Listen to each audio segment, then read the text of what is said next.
Halo, apa kabar teman-teman? Semoga semuanya dalam keadaan sehat dan tidak kekurangan sesuatu apapun juga. Di channel saya kali ini, saya ingin mencoba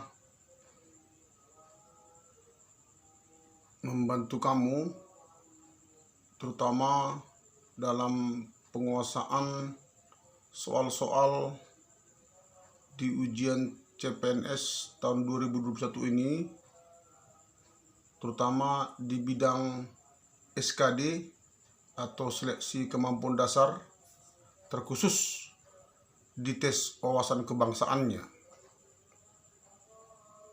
Teman-teman, perlu saya beritahu bahwa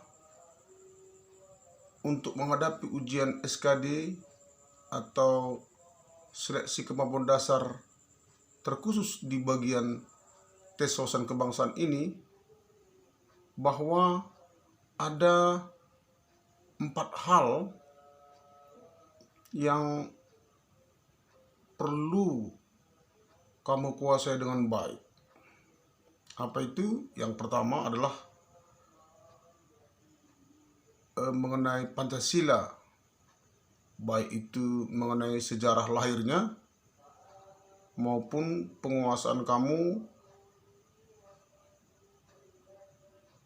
di nilai-nilai yang ada pada Pancasila, mulai dari sila pertama sampai dengan sila yang kelima. Lalu yang kedua, sampai seberapa jauh kamu mengetahui dan memahami Undang-Undang Dasar 1945,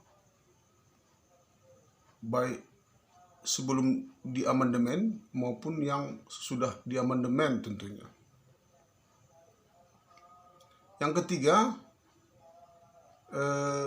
sampai seberapa jauh kamu mengetahui dan memahami masalah-masalah kebangsaan, terutama di Indonesia.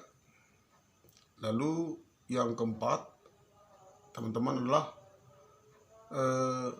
sampai seberapa jauh pula kamu mengetahui dan memahami apa kebijakan-kebijakan yang dibuat oleh negara dalam menyikapi atau mengatasi atau mengantisipasi masalah-masalah kebangsaan tersebut. Jadi keempat hal-hal tersebutlah yang wajib kamu kuasai, sehingga ketika kamu menghadapi ujian TWK nantinya, kamu akan bisa lebih percaya diri untuk menjawabnya, sehingga skor nilai di TWK itu sangat tinggi kamu peroleh. Itulah makanya pada channel saya kali ini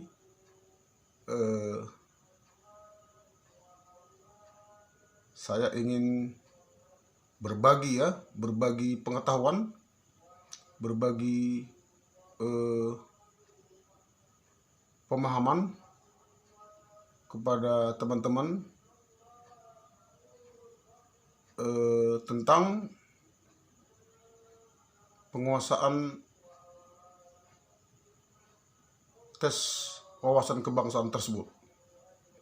Nah, jadi di video saya kali ini, saya ingin mencoba membahas 30 soal prediksi di bagian pertama tes wawasan kebangsaan.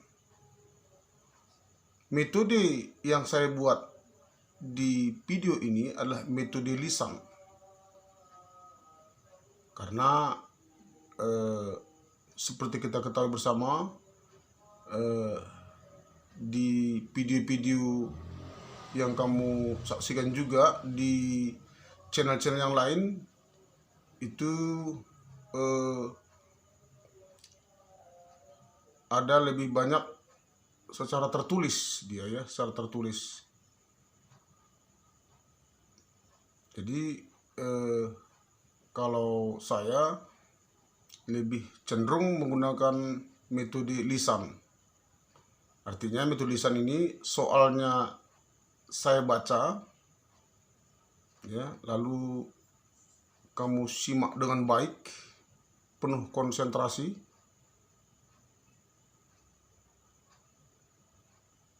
Lalu kemudian saya juga akan membahas soal-soal tersebut beserta dengan jawabannya.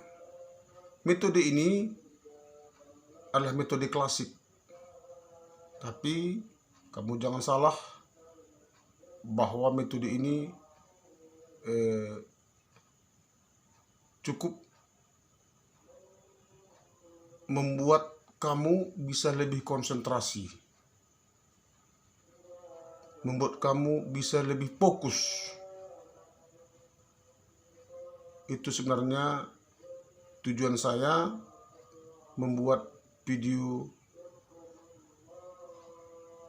ini tentang pembahasan soal-soal tes wawasan kebangsaan.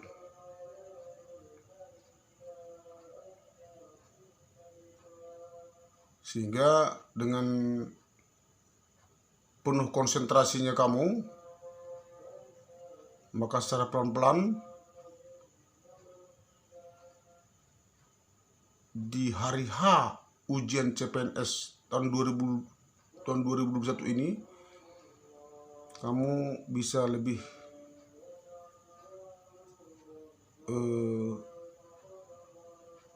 percaya diri gitu, ya.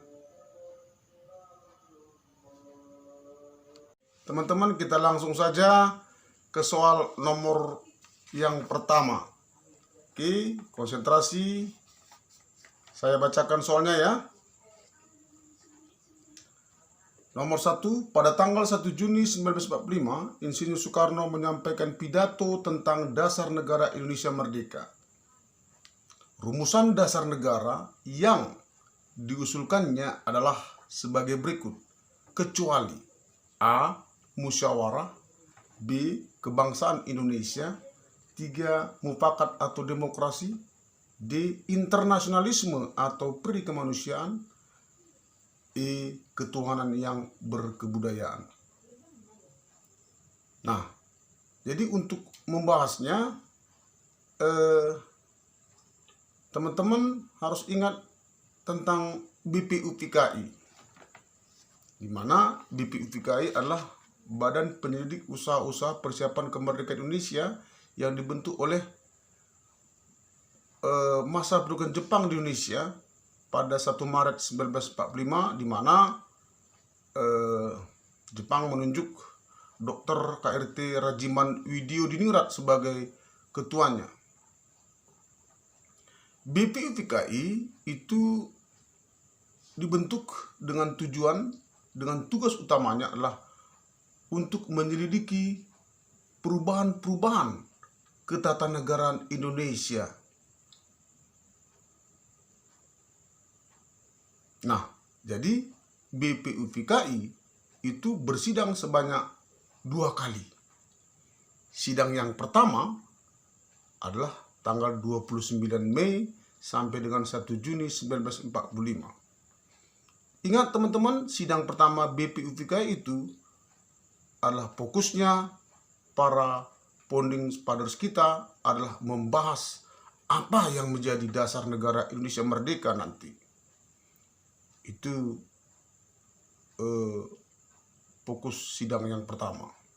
Nah, dalam pembahasan apa yang menjadi dasar negara Indonesia Merdeka itu, ada 3 tokoh yang berkontribusi, yang berjasa memberikan ide-ide pemikirannya tentang apa yang menjadi dasar negara Indonesia Merdeka.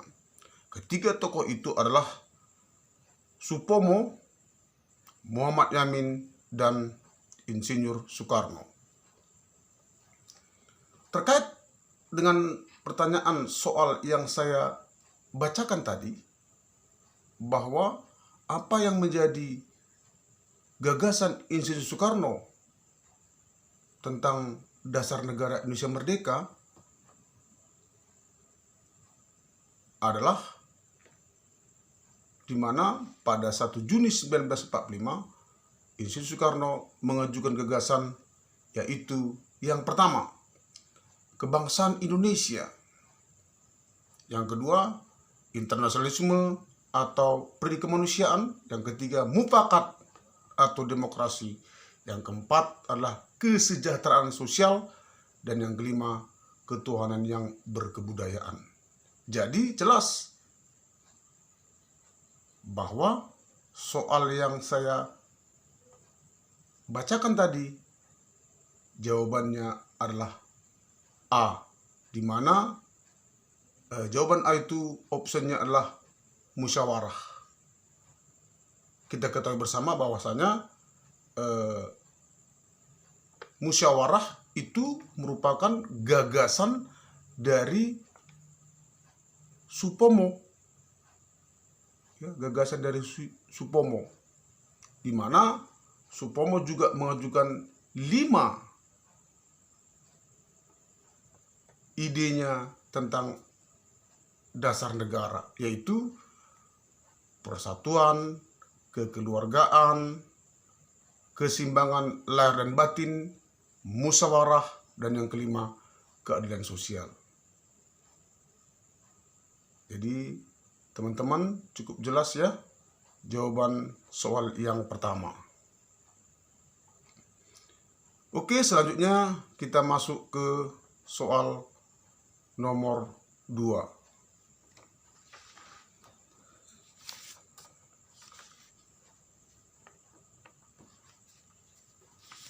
Nah, jadi soal nomor 2 saya bacakan lagi ya teman-teman. Di era pemerintahan Presiden Joko Widodo, saat ini dibentuk Badan Pembinaan Ideologi Pancasila atau BPIP. Sedangkan di zaman Orde Baru, lembaga yang dibentuk untuk pemasyarakatan ideologi Pancasila adalah, nah, jadi untuk menjawab soal nomor 2 ini, saya kira tidak begitu sulit ya, karena kalau kamu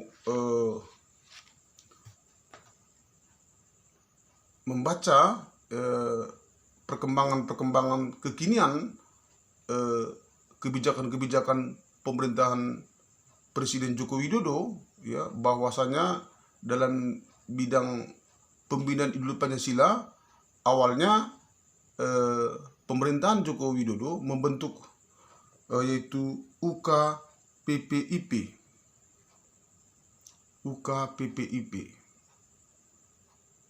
Jadi UKPPIP itu adalah unit kerja presiden, ya, unit kerja presiden pembinaan ideologi Pancasila yang dibentuk pada 2017. Lalu UKPPIP itu diganti menjadi BPIP tahun 2018, yaitu Badan Pembinaan Ideologi Pancasila yang diketuai oleh Ibu Megawati Soekarno Putri. Nah, jadi untuk menjawab soal nomor 2 tadi, ya, bahwa apa yang dibentuk oleh rejim Orde Baru dalam pemasyarakatan ideologi Pancasila, jawabannya adalah Badan BP7. Badan BP7 ini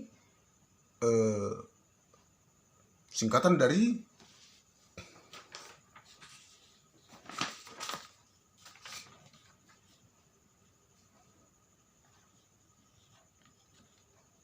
Badan Pembinaan Pendidikan Pelaksanaan Pedoman Penghayatan dan Pengamalan Pancasila. Nah, itulah dia singkatan dari BP7. Yang tugas utamanya adalah pada saat rejim Orde Baru, yaitu memasyarakatkan kepada masyarakat Indonesia ideologi Pancasila melalui penataran-penataran atau dikenal dengan P4, Pedoman Penghayatan dan Pengamalan Pancasila, atau dikenal juga dengan istilah Eka Prasetya Pancakarsa. Nah, jadi itu dia untuk pembahasan soal nomor 2 tadi.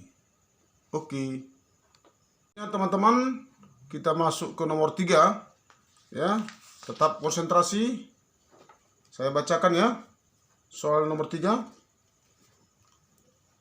Melalui peraturan presiden atau Perpres nomor 112 tahun 2020 yang diundangkan tanggal 26 November 2020, ada 10 lembaga negara yang dibubarkan antara lain kecuali.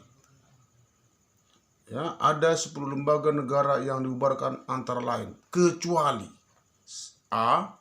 Dewan Riset Nasional, B. Dewan Ketahanan Pangan, C. Komisi Nasional Lanjut Usia, D. Komite Ekonomi dan Industri Nasional, E. Lembaga Ilmu Pengetahuan Indonesia. Nah, jadi untuk menjawabnya soal ini, saya kira tidak sulit ya. Kita hanya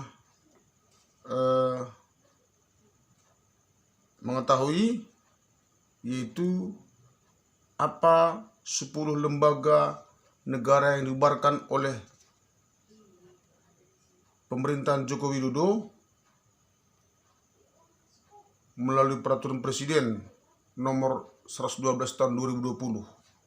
Jadi ke-10 lembaga yang dibubarkan tersebut adalah, yaitu yang pertama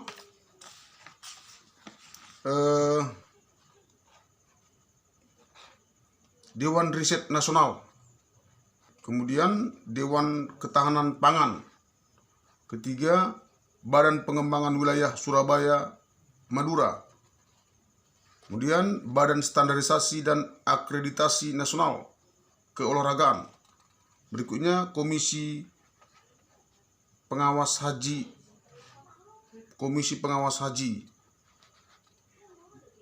kemudian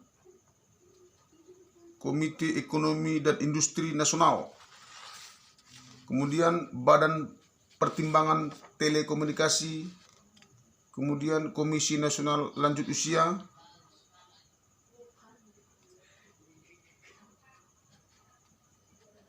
kemudian Badan Olahraga Profesional Indonesia, dan Badan Regulasi Telekomunikasi Indonesia. Itu dia